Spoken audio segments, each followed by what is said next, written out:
नमस्कार दोस्तों, हरे कृष्णा, राधे राधे। नवरात्रि आने वाली है और हम सभी लोग घर पर नवरात्रि के समय जवारे उगाते हैं। जवारे कहीं कहीं सप्तधान का उगते हैं, कहीं कहीं सिर्फ जवारे उगाया जाता है, कहीं कहीं गेहूं और जवारे मिक्स करके उगाया जाता है। तो ये बिल्कुल अपने घर की परंपरा के अनुसार ये चीज़ें किया जाता है। जवारे उगाएंगे हम कैसे? अच्छा जवारे जब आते हैं ना तो कहते हैं कि पूरे साल हमारा अच्छा चलता है। इसीलिए हमें जवारे जब उगाते हैं तो कुछ बातों का ध्यान जरूर रखना चाहिए ताकि इसमें फंगस ना लग जाए, खराब ना हो जाए, ज्वारे आए नहीं। बहुत लोगों का इस तरह का क्वेश्चन रहता है। तो देखिए किस तरह से हम ज्वारे उगाएंगे। सबसे पहले देखिए, माता रानी का कोई भी काम जब हम करेंगे तो पूरे दिल से श्रद्धा से करेंगे ताकि चीज़ें अच्छे से हो। सबसे पहले हम माता रानी को आह्वान करेंगे और बोलेंगे, हे माँ, तुम्हारे सामने मैं पूरे नवरात्रि में जवारे उगाने जा रही हूँ, तो आप कम से कम हमें इतनी आशीर्वाद करें कि हमारे जवारे बहुत ही हरे भरे सुंदर से आपके सामने सजे हुए, हमारे जीवन भी इसी तरह से हरा भरा और सुंदर सा सजा हुआ रहे। इस तरह से माता को आह्वान करते हुए हम जवारे बोएंगे। तो देखिए, जवारे बोने के लिए इस तरह से आप मिट्टी का कुंडा ले सकते हैं या किसी भी पात्र में भी आप जवारे बो सकते हैं। जवारे जब आप किसी भी पात्र में बोएंगे तो उसका थोड़ा सा किनारा होना चाहिए और वो पात्र झूठा नहीं होना चाहिए। बस इतना ध्यान रखिए कि पात्र झूठा नहीं होना चाहिए। इसके बाद देखिए, हम जवारे जब उगाते हैं तो सबसे पहले जिस जगह पे हम जवारे उगाएंगे उस जगह का हम पूजन कर लेते हैं। तो हल्दी, कुमकुम या आप चाहे तो जो चंदन होता है, कोई भी चीज़ को आप यूज़ कर सकते हैं। तो यहाँ पे मैंने थोड़ी सी हल्दी का स्वास्तिक बनाऊंगी, तो इस तरह से हमने स्वास्तिक बना दिया। और मिट्टी के कुंडे में अगर उगाते हैं तो बहुत अच्छा ज्वारे आते हैं, तो इसलिए मिट्टी का कुंडा इस समय बहुत आराम से बाज़ार में मिल भी जाता है। तो यहाँ पे मैंने स्वास्तिक बना दिया। इसके बाद जो चारों तरफ हम इसमें टीका कर देंगे, तो आप चाहे तो हल्दी का टीका कर सकते हैं, आप चाहे तो चंदन का टीका कर सकते हैं या कुमकुम का भी टीका कर सकते हैं। तो यहाँ पे मैंने टीका कर दिया। और इसके बाद माता का जो काम होता है, माता का जो पूजा होता है, हमेशा लाल चीज़ों का व्यवहार करना बहुत ही शुभ माना जाता है। तो यहाँ पे मैंने कुमकुम का भी साथ साथ में टीका कर देंगे ताकि हमारा सारा काम शुभ शुभ हो, अच्छा हो। तो देखिए, यहाँ पे मैंने पात्र का पूजन कर लिया है, स्वास्तिक बना लिया, हल्दी, कुमकुम, चंदन का टीका लगा दिया। अब हमें चाहिए मिट्टी। मिट्टी आप पहले ही तैयार करके रखिए, थोड़ा सा सुखा के छान के रख लीजिए ताकि इस मिट्टी में बिल्कुल कंकड़ पत्थर ना हो। और इसमें सबसे बड़ी बात जो है, कीड़े मकोड़े नहीं लगना चाहिए। जिस मिट्टी में कीड़े मकोड़े होते हैं उसमें ज्वारे उगाना खूब मुश्किल होता है। कीड़े मकोड़े जो है ना, ज्वारे खा जाते हैं और अच्छे ज्वारे हमारा फिर नहीं आ पाता है।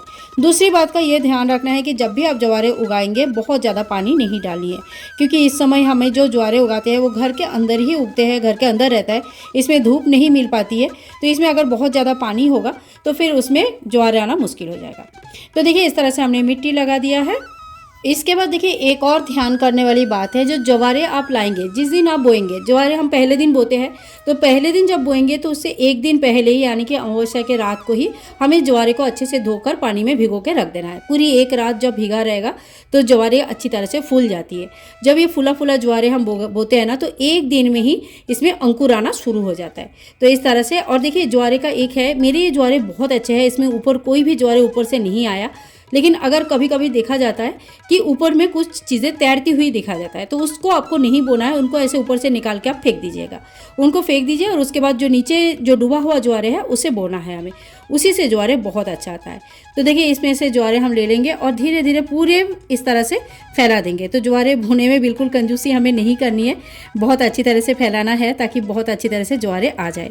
और अगर आप ज्वारे के बीच में ही कलश स्थापना करते हैं, जैसे बहुत लोग करते हैं, बीच में कलश स्थापना करते हैं और मिट्टी की कलश की स्थापना करते हैं, ऐसे में आप बीच में थोड़ा कम ज्वारे डालिए और साइड साइड में ज़्यादा ज्वारे डालिए, क्योंकि मिट्टी के कलश के ऊपर से वैसे भी ज्वारे आ नहीं पाते।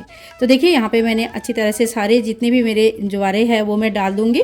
और इस तरह से जब पूरा ज्वारे से, बहुत ज़्यादा भी नहीं डालना है और बहुत कम भी नहीं डालना है, तो इस तरह से लगभग मेरा ज्वारे सारे भर गया है। और ये देखिए, इतने अच्छे से मैंने ज्वारे डाल दिया। ये कुछ एक्स्ट्रा हो गया, ठीक है, कोई बात नहीं। अगर आप बोना चाहते हैं तो इसके ऊपर एक लेयर मिट्टी का देके फिर से दोबारा वो ज्वारे को यूज़ कर सकते हैं। तो ठीक है, मैं अभी इतना ज्वारे जब हो जाता है तो इसके ऊपर से हल्का हल्का करके हमें इस तरह से मिट्टी या कोकोपीट, जो भी आप यूज़ कर रहे हैं वो आप दे सकते हैं। मैं यहाँ पे कोकोपीट यूज़ कर रही हूँ। कोकोपीट से भी बहुत अच्छे से ज्वारे आ जाता है और इसमें भी कोई दिक्कत नहीं। नारियल का बना हुआ रहता है ये, नारियल का जो छिलका छोबड़ा होता है उससे। और आपको ऑनलाइन ऑफलाइन सब जगह ये कोई भी गार्डनिंग के शॉप में मिल जाएगी। तो इस तरह से देखिए हम इनको हल्के हल्के हाथों से डाल देंगे, क्योंकि कोकोपीट बहुत ज़्यादा पानी को एब्जॉर्ब करके रखते हैं, तो मैं इसके ऊपर से और पानी नहीं डालूंगी। अगर आपका नॉर्मल सूखा मिट्टी है तो आप ऊपर से हल्का हल्का पानी डाल सकते हैं इसमें। अभी आप चाहे तो इसके ऊपर से एक लेयर ज्वारे का और दे सकते हैं, जिससे बहुत अच्छी तरह से ज्वारे आ जाती है। तो इसके ऊपर से मैं थोड़ी सी ज्वारे और लूँगी और इसके ऊपर से हल्का हल्का एक परत और डाल दूँगी। तो इस तरह से हमारा ज्वारे का 2 लेयर हो जाता है, और यकीन मानिए 2 लेयर ज्वारे में बहुत ही अच्छा ज्वारे आता है। वैसे एक लेयर में भी आता है, कोई दिक्कत नहीं, आप लोगों को ऐसा सोचने की ज़रूरत नहीं है कि बहुत सारे ज्वारे लगाना है तभी ज्वारे आएंगे। तो 2 लेयर में भी बहुत अच्छा आता है, और अगर आप एक लेयर का भी देते हैं तो बहुत अच्छा आता है। इस तरह से हमारा पूरा ज्वारे जब बो जाती है तो फिर एक फूल हम चढ़ा देंगे यहाँ पे, क्योंकि ये हमारे पूरे साल भर के लिए हमारे सुख संवाद लेने आने वाले हैं। तो ज्वारे को इसी तरह से बोआ जाता है, और धीरे धीरे आगे की वीडियो में आप लोगों को देखने के लिए मिलेगा कि किस तरह से इनकी ये जो ज्वारे है किस तरह से आया है। इसके ऊपर से भी हल्का एक मिट्टी का लेयर मैं दे दूँगी, ताकि एकदम से ओपन ना रहे। जितना ओपन रहता है उतना ज़्यादा जल्दी सूख जाने का चांसेस होता है, और जितना सूख जाएगा उतना फिर ज्वारे आने में टाइम लगता है। तो इसीलिए हल्का सा मिट्टी का परत लगाएंगे, बहुत ज़्यादा मिट्टी नहीं लगाएंगे इसके ऊपर से भी, और इस तरह से हमारा ज्वारे बोना कंप्लीट हो जाता है। तो फ्रेंड्स, ज्वारे बोने का ये सरल सा विधि आप लोगों को कैसे लगा जरूर बताना। अगर वीडियो पसंद आई तो please like share and comment, channel को सब्सक्राइब करके रखिएगा। मिलूंगी नेक्स्ट वीडियो में, तब तक के लिए जय माता दी।